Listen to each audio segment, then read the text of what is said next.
Fala galera, bom, prazer, me chamo Gabriel Luquino e seja bem-vindo. A proposta e a pergunta desse vídeo é: o seu Hackintosh está entregando o máximo de desempenho que ele pode entregar? Nesse vídeo eu quero te mostrar como que a gente pode obter essa resposta.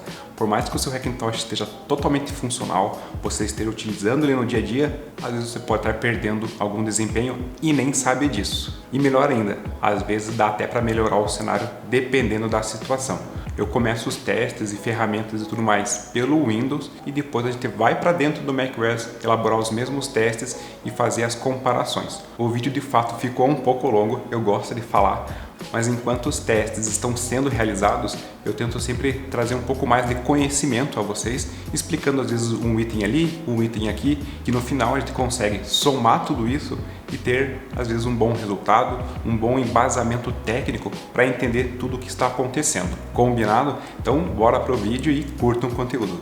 Então vamos lá, a gente vai iniciar pelo Windows, fazendo alguns testes e tudo mais, e depois a gente parte para o macOS para poder comparar esses resultados e saber se está tudo dentro dos conformes. A primeira coisa aqui no Windows é a gente abrir o Task Manager, ou gerenciador de tarefas. Para abrir eles, pode apertar Ctrl Shift mais o ESC, tudo junto, ele já abre o Task Manager. Depois de abrir, se ele tiver desse modo aqui, que aparece menos detalhes, é só a gente clicar aqui em mais detalhes, ele vai abrir a tela dessa maneira, e depois a gente vem aqui na guia de Performance, para a gente poder monitorar aqui o consumo dos recursos físicos que existem dentro do nosso computador, como processador, a parte de memória, consumo de disco. Quando eu falo aqui consumo de disco, não é o percentual de uso do disco, então assim, o percentual alocado lá dentro. Você tem um disco de 500 GB, tem lá 490 GB utilizados. Não é esse percentual de uso, e sim o percentual de processamento da capacidade que o nosso disco tem em executar as tarefas que a gente demanda aí no dia a dia. Aqui a parte da internet, cabo de rede, se for Wi-Fi ele vai marcar como Wi-Fi, e esses itens aqui de GPU é basicamente o uso da nossa placa de vídeo. Nesse meu caso ele apresenta dois tipos, porque uma é integrada do processador e a outra é a GPU dedicada. Antes da gente começar, podem vir aqui nesse gráfico, clica com o botão direito e muda o gráfico para o consumo lógico. Aí ele vai mostrar um gráfico para cada núcleo de processamento que você tiver dentro do processador. Então nesse caso aqui, que é um Core i9 10900, ele tem 10 cores e um total de 20 processadores lógicos, porque ele tem o Hyperthreading habilitado. Então ele tem 20 desses quadrinhos aqui. Aí quando a gente mudar para esse tipo de gráfico e tiver aqui com ele aberto, a gente só tem que garantir que não está tendo nenhum consumo de CPU, nada aí relevante, porque o ideal é fazer todos os testes sem a gente utilizar o computador e até mesmo sem outros aplicativos abertos para evitar aí a interferência nos resultados. A gente vai utilizar basicamente esses três softwares aqui, que é o Geekbench, ele vai testar tanto a nossa CPU quanto as nossas GPUs, ou se tivesse uma GPU também não tem problema. O Crystal Disk Mark, ele vai testar o nosso SSD, ou se for um HD convencional também não tem problema, a gente pode utilizar ele. E o AIDA 64 vai utilizar o potencial da nossa memória, mas não com relação ao percentual de uso do total dela, mas sim o potencial que ela tem, ou seja, a vazão que ela tem em fazer as atividades de escrita e de leitura dentro das memórias. Então, começando aqui por CPU, a gente vai utilizar aqui o Geekbench, abrir ele aqui. Logo que a gente abrir, ele pode dar esse aviso aqui sobre o licenciamento, pode clicar em Later e dá para a gente utilizar a versão Trial sem problema algum. Aqui depois dele aberto, a gente tem dois testes para serem feitos. Esse primeiro aqui é o benchmark de CPU e esse segundo teste que ele fala Compute de Benchmark é o teste de GPU. A gente vai começar por CPU aqui, basta a gente clicar aqui em Run CPU Benchmark e ele começa a fazer os testes. Uma coisa interessante de utilizar o Geekbench é porque ele faz diversos testes e esses diversos testes são executados duas vezes. Por que ele executa duas vezes? O primeiro ele vai executar utilizando apenas um core de processamento do seu processador, e o segundo teste, quando ele repete os testes anteriores, ele faz executando todos os cores de processamento. Então a gente tem essas duas visões de consumo do nosso processador, e além disso ele consegue fazer testes de N atividades que a gente pode fazer durante o dia, como renderização de PDF,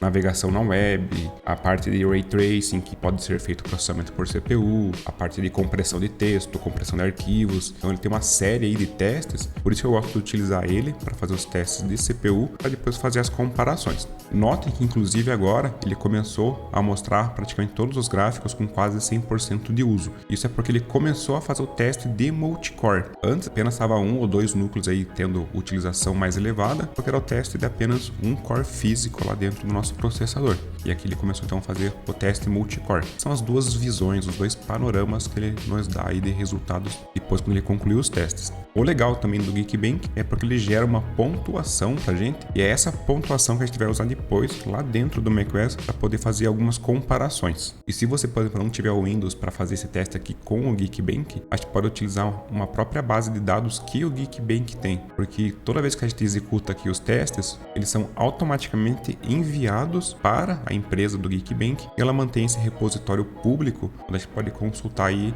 os diversos resultados e testes e tudo mais de todas as pessoas ao redor do mundo que utilizaram esse aplicativo. Ó, notem que ele concluiu. O que vai nos interessar aqui são essas duas pontuações, tanto a pontuação single core quanto a pontuação multicore. E para a gente consultar isso aqui posteriormente, a gente pode salvar justamente esse endereço aqui. Inclusive esse endereço vocês podem até mesmo acessar, ele fica disponível aí 24/7. Eu vou copiar ele, eu vou deixar aqui no Notepad para não perder esse resultado. Vocês podem optar também por fazer um cadastro no site do Geekbench e armazenar no profile de vocês. Então fica aí a critério de cada um. Aí eu fecho ali o resultado com relação à parte de CPU e vou fazer os testes aqui de GPU. Na parte de GPU tem essa aqui, ó, Compute API. A API a gente vai fazer apenas com a OpenCL, porque a OpenCL também existe no macOS. Essa API Vulkan, ela não tem no macOS, então não tem por que a gente fazer esse teste, porque a gente não vai poder comparar ele posteriormente. Eu vou selecionar aqui o OpenCL, a placa de vídeo eu vou utilizar somente a externa nesse momento, e após marcar ela aqui, eu venho no Task Manager e seleciono a GPU que eu marquei aqui no teste, até para a gente poder acompanhar um pouco sobre os testes. Aí basta clicar aqui embaixo em Run, ele vai começar a fazer os testes, eles são bem mais rápidos do que o teste de processador ali que a gente fez anteriormente, e ele tem a mesma lógica, faz aí diversos tipos de teste e também faz o upload para a base de dados do Geekbench, onde a gente consegue consultar aí posteriormente.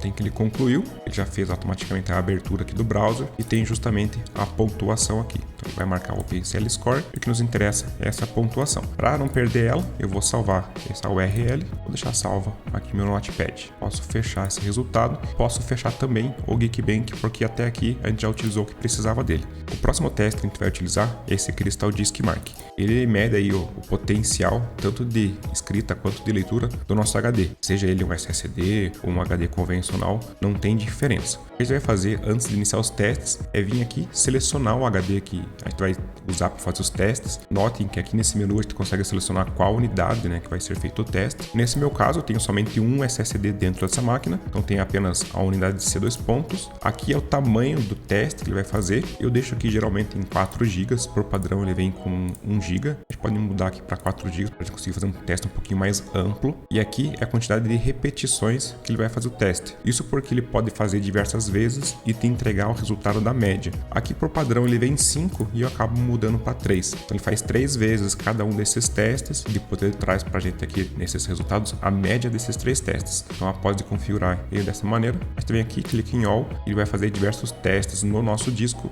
e a gente consegue acompanhar aqui pelo gráfico de consumo justamente do disco. Notem aqui, no caso esse percentual e Active Disk Time, que é justamente o percentual de entrega que o nosso disco consegue fazer. Não é o percentual de uso relacionado ao tamanho dele, e sim o percentual de uso com relação ao processamento do nosso disco, para fazer a leitura quanto a escrita. Aí basta esperar aqui para a gente obter todos os resultados. Esse cara aqui ele não faz o upload para a web, então assim que ele terminar a gente pode tirar um print para depois fazer a comparação posteriormente. E assim que ele finalizar os testes, notem que ele apresenta 2 tipos de testes, tanto o teste de leitura, que é o read, quanto o teste de escrita no nosso disco, que é o write. E aqui abaixo, apenas fazendo um breve comentário, esse primeiro resultado aqui é aquilo que a gente vê comercialmente falando quando a gente vai comprar um SSD e ele fala que ele tem lá um poder de 3 GB de leitura e 3 GB de escrita. É sempre esse primeiro resultado. Porém, ele tem outros testes que ele faz aqui também sequenciais e outros 2 testes randômicos. Os sequenciais, para vocês entenderem, ele pega uma determinada região ali do disco e faz a leitura e a escrita somente naquela região, uma ao ladinho da outra. E quando a gente fala de teste randômico, é porque ele não está fazendo teste lá dentro do disco, um ao ladinho do outro. Por isso que ele acaba aí sendo bem mais lento do que o teste sequencial. Então tá aqui o teste de disco, eu vou fazer um print dele para depois a gente comparar lá dentro do macOS. E logo em seguida a gente pode fechar ele e partir para o último teste, que é do WiDA64. O WiDA64 ele tem diversas funções, etc. Mas a única coisa que a gente vai utilizar dele é aqui na parte de ferramentas ou em Tools, utilizar esse teste aqui, Cache and Memory Benchmark. E dentre esses testes aqui, o que nos importa é essa primeira linha aqui que é referente à parte de memória. Assim como a gente fez os outros testes sem utilizar o computador, sem nada, a gente faz esse último teste na mesma linha de raciocínio. A gente faz o start dele e deixa o computador prosseguir fazer o teste até que ele esteja finalizado. Assim que o teste finaliza, ele habilita aqui novamente os botões aqui nessa parte de baixo. A gente pode utilizar essa opção de save, que ele vai salvar justamente esse resultado, e depois a gente pode utilizar ele para comparação lá no macOS. O que vai nos importar aqui, como eu falei, é essa primeira linha. Então a nossa memória aqui, nesse caso, ela tem um potencial de fazer uma leitura a 49 mil megas, ou aproximadamente 49 gigas por segundo. A parte de escrita ela consegue obter aí uma taxa de 51 gigas, e a parte de cópia dentro da própria memória, ela consegue obter aí uma taxa de 48 gigas por segundo. Então, finalizados esses 4 testes que a gente fez, utilizando esses 3 aplicativos e avaliando CPU, memória, disco e a GPU, a gente pode partir para os testes lá no macOS para depois fazer a comparação. Bom, a gente já está aqui dentro do macOS. O primeiro teste que eu vou fazer pela mesma sequência que fez no Windows. Eu vou utilizar o Geekbench. Também estou utilizando a versão trial dele, não precisa utilizar a versão paga. Ele funciona um pouco diferente aqui a interface. No caso, tem primeiro o CPU, né, que são os testes de processador. Aí sim a gente vai ter os testes de GPU, que é esse compute, e as informações do nosso device em si. Então, começando aqui por CPU, a gente só tem um tipo de teste para fazer, não tem segredo, é clicar ali no teste e esperar ele fazer.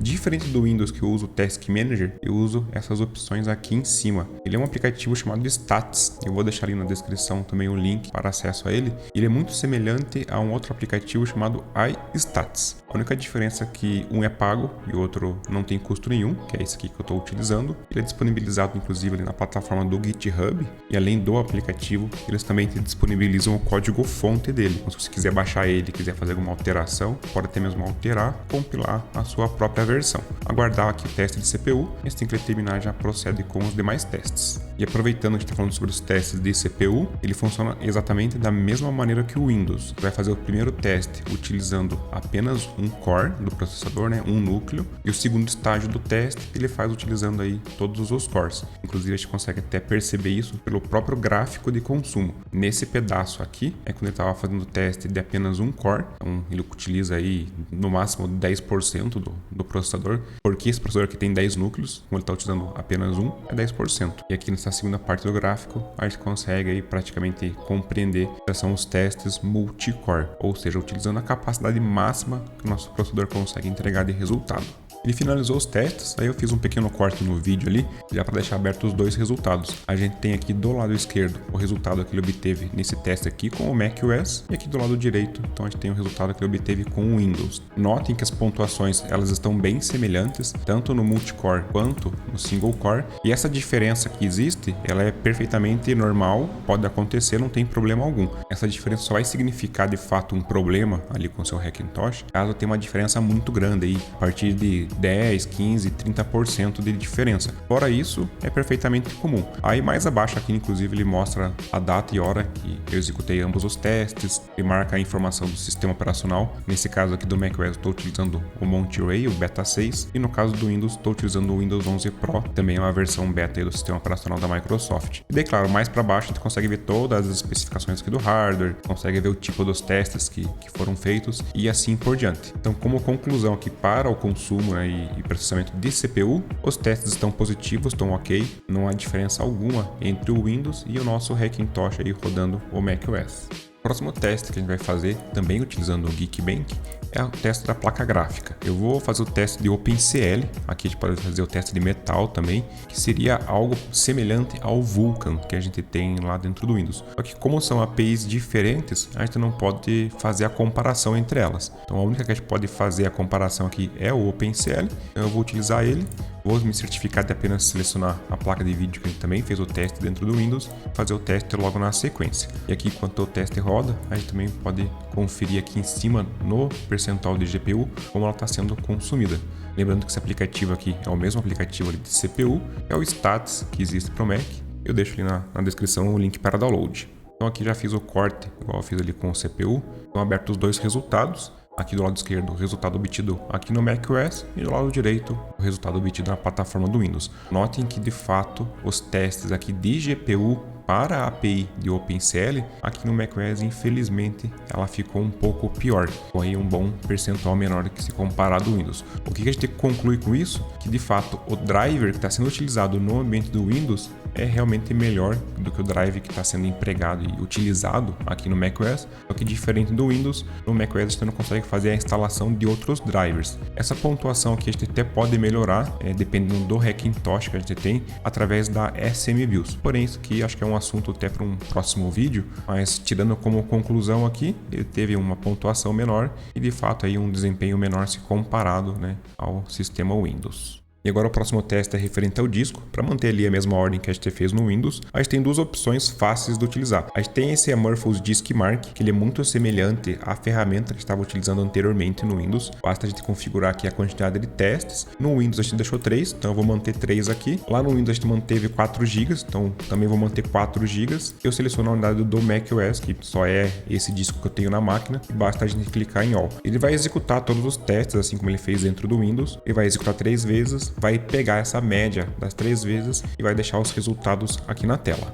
E passado alguns minutos ali, ele concluiu o teste do Amorphous Disk Mark. Eu já deixei aberto aqui também um vídeo que tinha a apresentação de teste no Windows. Então notem que esse primeiro resultado, que é aquele que a gente vê aí comercialmente falando, quando o pessoal faz o anúncio de venda, né, desses SSDs e tudo mais, é muito semelhante ao que obteve no Windows. Então essa pequena diferença, eu acho que não é problema nenhum, até porque a controladora tanto do driver SATA quanto do M2, do NVMe para o macOS ou para o Windows, ela é muito simples. E os testes abaixo aqui, eles também tiveram praticamente os mesmos valores. Inclusive no teste randômico aqui, note que aqui teve 1600, aqui teve apenas 939 megas por segundo, só que isso pode estar muito ligado realmente ao sistema de arquivos que cada sistema utiliza. No caso do Mac, que ele utiliza o APFS, e no caso do Windows, que ele usa o NTFS. Mas como conclusão aqui, acho que os resultados estão de fato muito semelhantes, sendo melhor em alguns pontos o Mac, sendo melhor em outros pontos o Windows, mas isso é realmente característica do file system que cada sistema utiliza.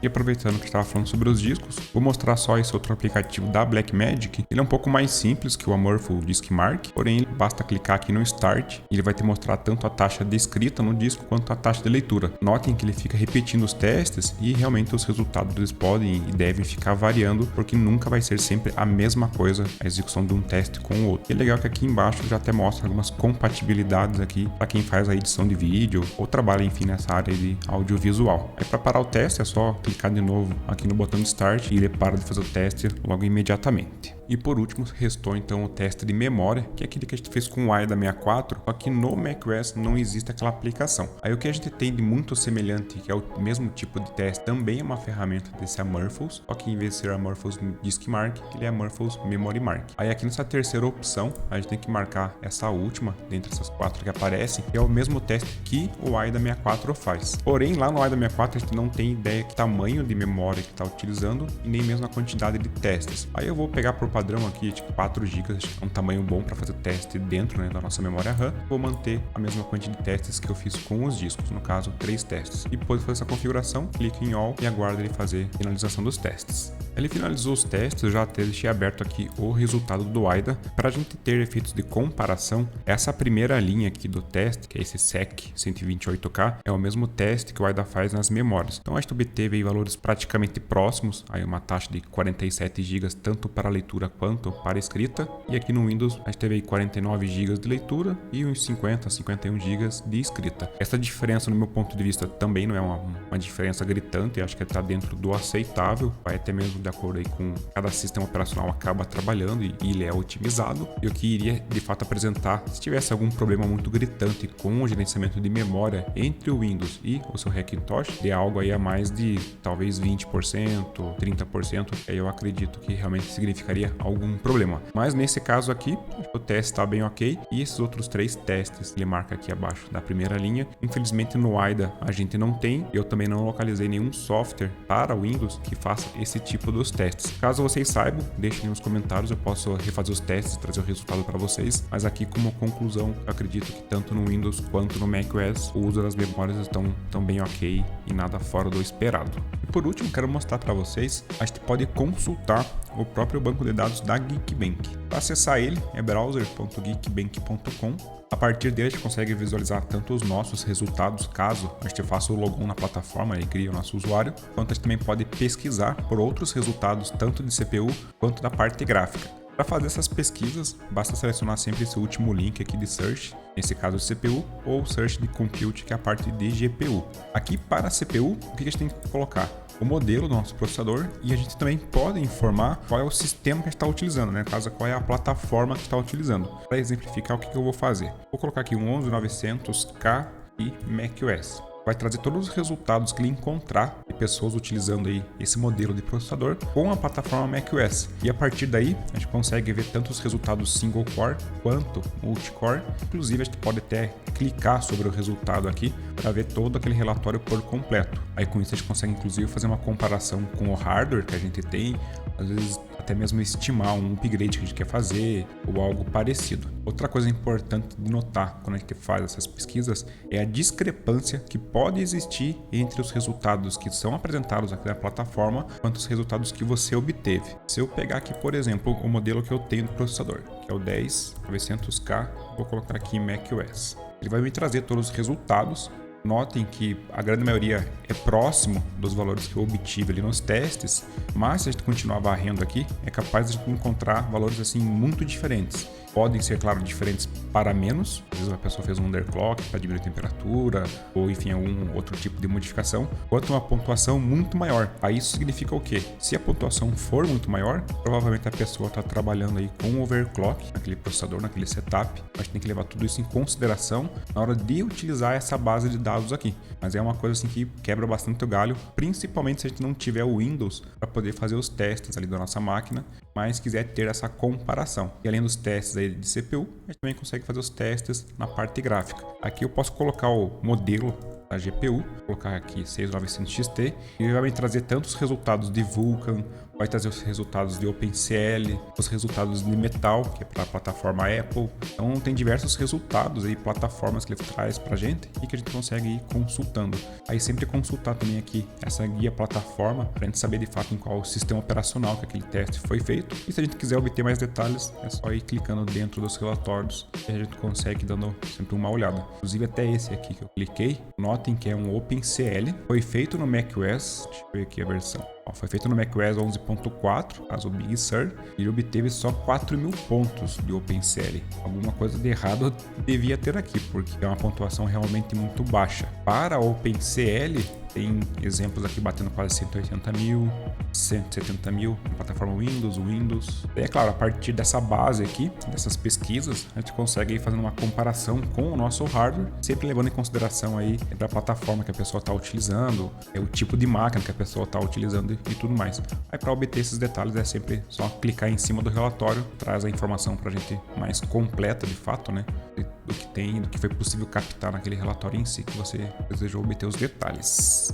E chegamos ao fim de mais um vídeo. Eu realmente estava na dúvida de como eu postava por conta do tempo na qual ele ficou ali um pouco grande, certo? Mas eu tentei realmente entrar em detalhes em cada teste que eu estava fazendo, o que eu estava fazendo, ou por que eu estava fazendo aquele teste, ou por que eu estava optando por determinada ferramenta A ou B. Então a ideia era realmente fazer um negócio mais detalhado e não focar somente no benchmark e na pontuação. Até porque se fosse o benchmark e a pontuação, eu poderia fazer em 2-3 minutos, colocar os resultados e estaria tudo pronto. Mas de fato a ideia foi utilizar essas ferramentas aí que o pessoal às vezes utiliza para benchmark, mas com o propósito de fazer uma validação se o nosso macOS está 100% redondinho. Se o seu Hackintosh não estiver 100% redondo, deixe nos comentários qual é o seu setup, qual é a EFI que você está utilizando, versão de OpenCore e tudo mais, e eu tento ajudar. É muito comum Hackintoshes com plataformas muito exóticas, assim podemos chamar, tipo processadores Zinho V3, Zinhos V4,